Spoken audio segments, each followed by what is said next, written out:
It was a cool, dark evening in late November. Me and my friend were hanging out in the woods walking around, and we had just picked up some bratwurst burgers from Binco's convenience store. And if you've never had a Binco's bratwurst burger before, go get one. You won't regret it. Anyway, we were on foot and walking around the woods like you do, making dumb jokes and trying to find cool sticks. Where I'm from, that's not really a weird thing to do. Just go wander out into the woods and have fun and then come back when you're done and sick of it. There was an old, decrepit barn further into the woods that we were headed for. Sometimes it's fun to go in there and see if there's any barn owls or a cat or something.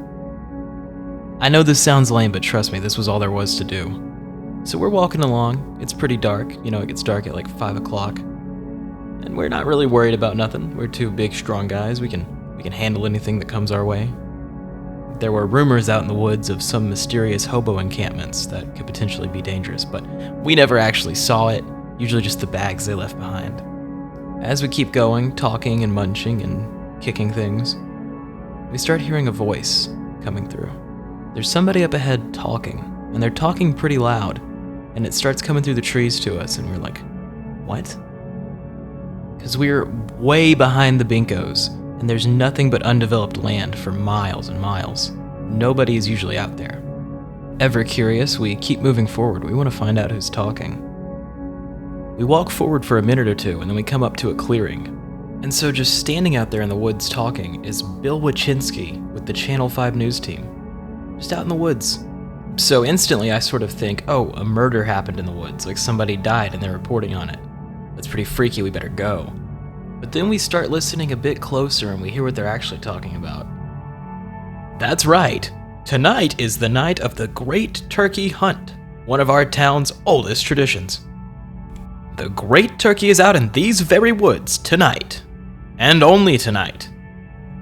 He goes on a bit more about the hunt, but we're not really listening at this point. So I walk up to him. Hey Bill, is the turkey up that way? Oh, hi, kid. Yes, police reports have put it around that area up the trail, but you gotta... This is when my friend turns to me and says, I bet if we can find the turkey, we'll get a prize. At this point, me and my friend had already ran ahead. We were gonna get it first. We were gonna find the Great Turkey.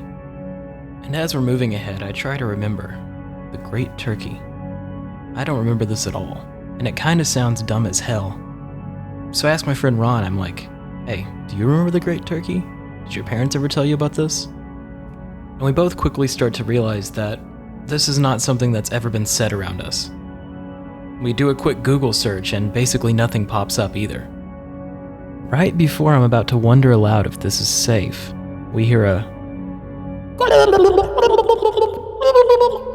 We freeze dead in our tracks. Was that a turkey gobble? I'd never heard a turkey in person before, but that didn't seem quite right to me.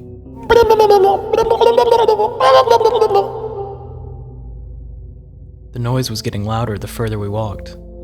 Soon, we would be right up on it. How do you catch a turkey? I'm wondering. I've never touched one before. Do they have diseases? Am I gonna get bit? The noise stopped. The turkey had seen us. I quickly aimed my phone's flashlight at the tree line, hoping to find it before it runs off. But what I saw was not a turkey. Peering behind a tree, looking back at me, I saw a figure. The figure of a man, not a turkey. He was wearing a gray sweatsuit, and his head was covered in a rubber glove, painted like one of those turkey hands you would do in kindergarten.